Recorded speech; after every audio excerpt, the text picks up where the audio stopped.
अशुद्धि को सही कैसे करना है, तो शुद्ध कैसे करना, उसका ज्ञान भी हमें व्याकरण से ही होता है। तो व्याकरण से हमें भाषा की शुद्धता और अशुद्धता दोनों का ही ज्ञान होता है।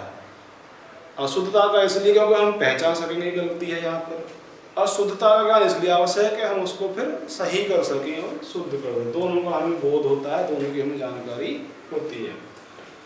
आगे बताया वास्तव में व्याकरण भाषा का एक महत्वपूर्ण अंग है। क्या है? व्याकरण भाषा का एक महत्वपूर्ण अंग है, एक हिस्सा है भाषा का व्याकरण, वो भी महत्वपूर्ण। यानी व्याकरण भाषा के लिए बहुत ही महत्वपूर्ण है।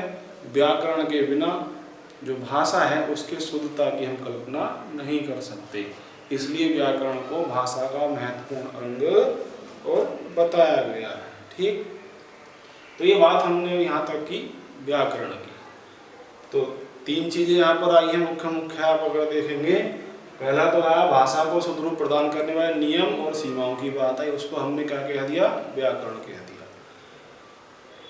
हमने दो बातें और बता दी आगे कि व्याकरण से भाषा की शुद्धता और अशुद्धता का बोध होता है, सही गलत का हमें ज्ञान होता है व्याकरण से। तीसरी बात हमने बता दी कि व्याकरण भाषा का एक महत्वपूर्ण अंग है, यानी बहुत ही जरूरी है। कोई भी भाषा हो, अगर व्याकरण सही है, हमें व्याकरण का ज्ञान अच्छा है, तो हमारी भाषा पर पकड़ उतनी ही अच्छी होगी, हमारी भाषा की शुद्धता का उतना ही विकास होगा जितना हम व्याकरण में अच्छे होंगे।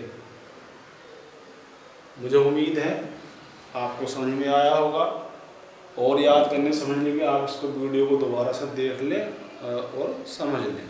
ठीक, जब इतना समझ में आ जाए तो हम फिर अगले बिंदु पर पहुँचें। ठीक है, हर बिंदु को आप क्लियर करते चलें। तो ये बात हुई व्याकरण की। दूसरी बात हम करते हैं आज वर्ण, क्योंकि यह जगह कम है तो ऊपर से मैं लिखता हूँ वर्ण के बारे में।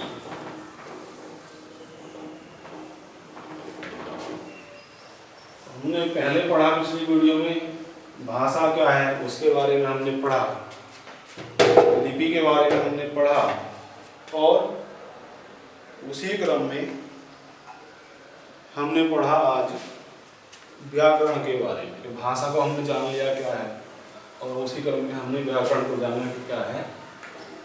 व्याकरण जो भाषा को शुद्ध करने वाले नियम हैं या सीमाएं हैं, उनका ज्ञान कराने वाला शास्त्र है, ये हमने जाना। और व्याकरण से हमें भाषा की शुद्धि अशुद्धि का ज्ञान होता है, ये हमने समझा। और ये भी हमने बताया कि जो व्याकरण है वो वास्तव में भाषा का एक महत्वपूर्ण अंग है। अब बात करते हैं अगले प्रश्न की, और अगला प्रश्न है वर्ण किसे कहते हैं? वर्ण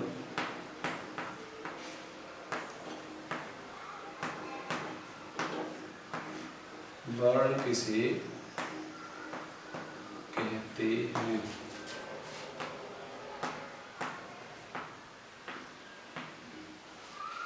वर्ण किसे कहते हैं?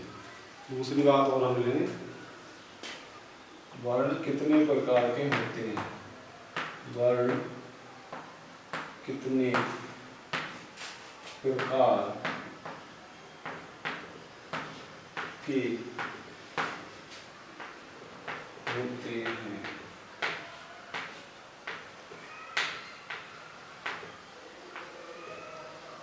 ठीक है, एक प्रश्न में हमारे दो प्रश्न समाहित हैं।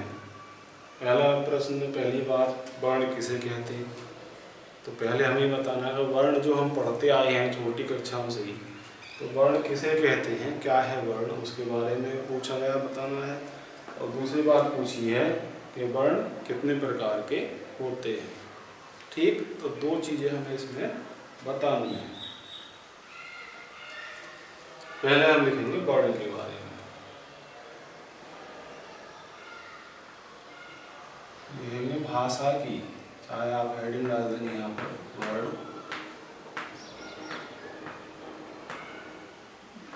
भाषा की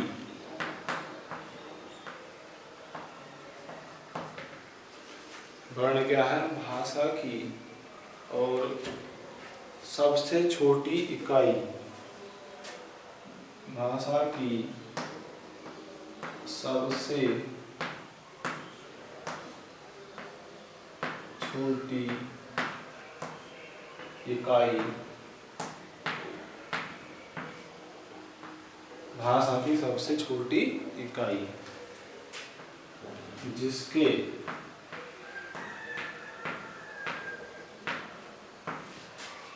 टुकड़े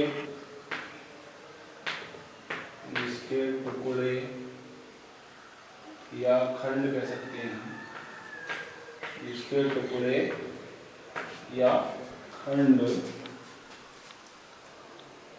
नहीं किए जा सकते, नहीं किए जा सकते,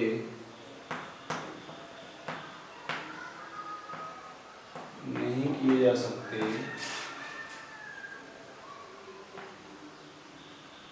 वह वर्ण कहलाती है, वह वर्ण कहलाती है। ठीक, या उसे वर्ण कहा जाता है। तो वर्ण क्या है हमने यहाँ पर लिखा, देख लेंगे एक बार।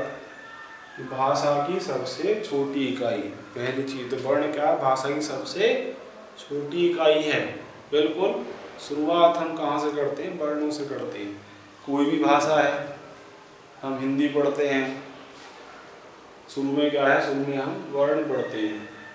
तो हम पढ़ते हैं ए आ ई उ के खे गे, जो भी वर्ण है।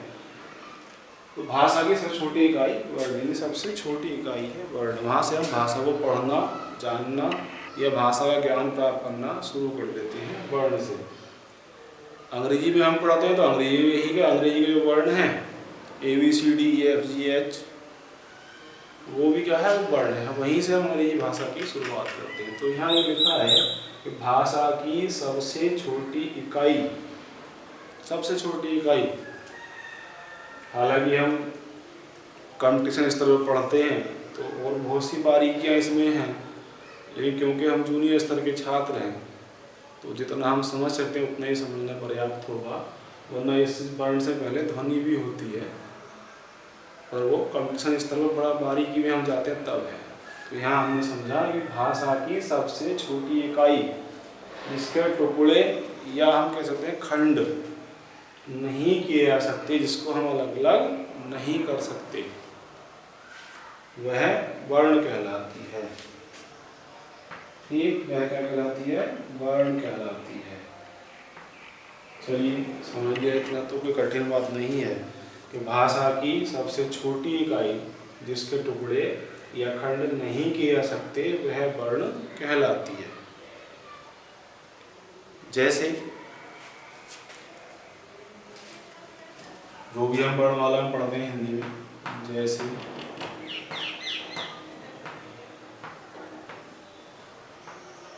जो हम पढ़ते हैं ए आ, ये छोटा बड़ा आ, छोटी ई, बड़ी ई आदि जो भी हम पढ़ते हैं वर्णमाला में, ये सब क्या है, वर्ण है। यानी इनके हम टुकड़े नहीं कर सकते। जो शब्द हैं, शब्दों के हम टुकड़े कर सकते हैं, शब्दों को हम अलग अलग कर सकते हैं, क्योंकि वो वर्णों से मिलकर बनता है। उसमें शब्द में क्या है, कई वर्ण शामिल होते हैं। तो शब्द में कई वर्ण शामिल होते हैं और तो उसके हम टुकड़े कर सकते हैं, शब्द को अलग अलग वर्णों में हम कर सकते हैं। लेकिन वर्ण क्या है, वर्ण तो बिल्कुल इकाई है, वर्ण तो बिल्कुल शुरुआत है, इसलिए वर्णों के टुकड़े नहीं होते। वर्ण तो अपने आप में एक ही पर्याप्त होता है। और जब वर्ण से शब्द बनते हैं, वाक्य बनते हैं, तो उनको हम टुकड़े कर सकते हैं, अलग कर सकते हैं। लेकिन वर्ण क्या, भाषा की बिल्कुल छोटी इकाई है जिसके टुकड़े या खंड नहीं हो सकते। और जैसे हम वर्णमाला पढ़ते हैं, छोटा बड़ा छोटी बड़ी, ये सब क्या है, ये हमारे वर्ण हैं। आगे जो बात पूछी गई है, वर्ण कितने प्रकार के होते हैं, तो हम यहाँ हेडिंग डाल देंगे वर्णों के भेद, वर्णों के भेद।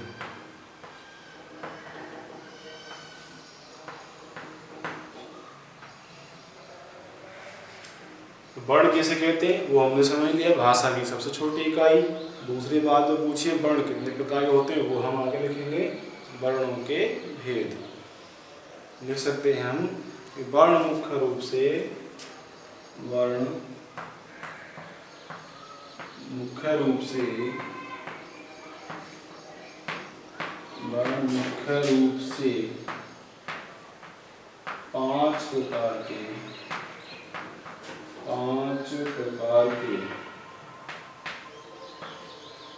बताए गए हैं, 5 प्रकार के बताए गए हैं।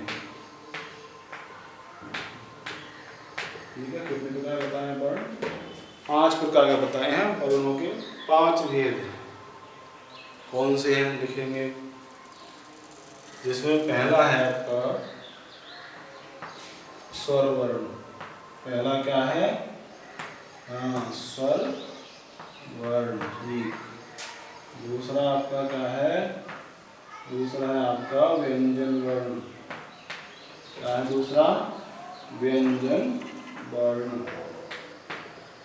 पहला हुआ स्वर वर्ण, दूसरा व्यंजन वर्ण, तीसरा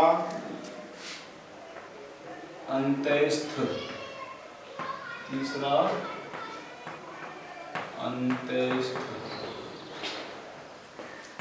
अंत्यस्थ वर्ण। सही, स्वर व्यंजन अंत्यस्थ। चौथा है इसमें आपका ऊष्म। चौथा क्या है आपका? ऊष्म वर्ण। ठीक। पांचवा है संयुक्त वर्ण। क्या है पांचवा? संयुक्त वर्ण। ठीक, ये हमने वर्णों के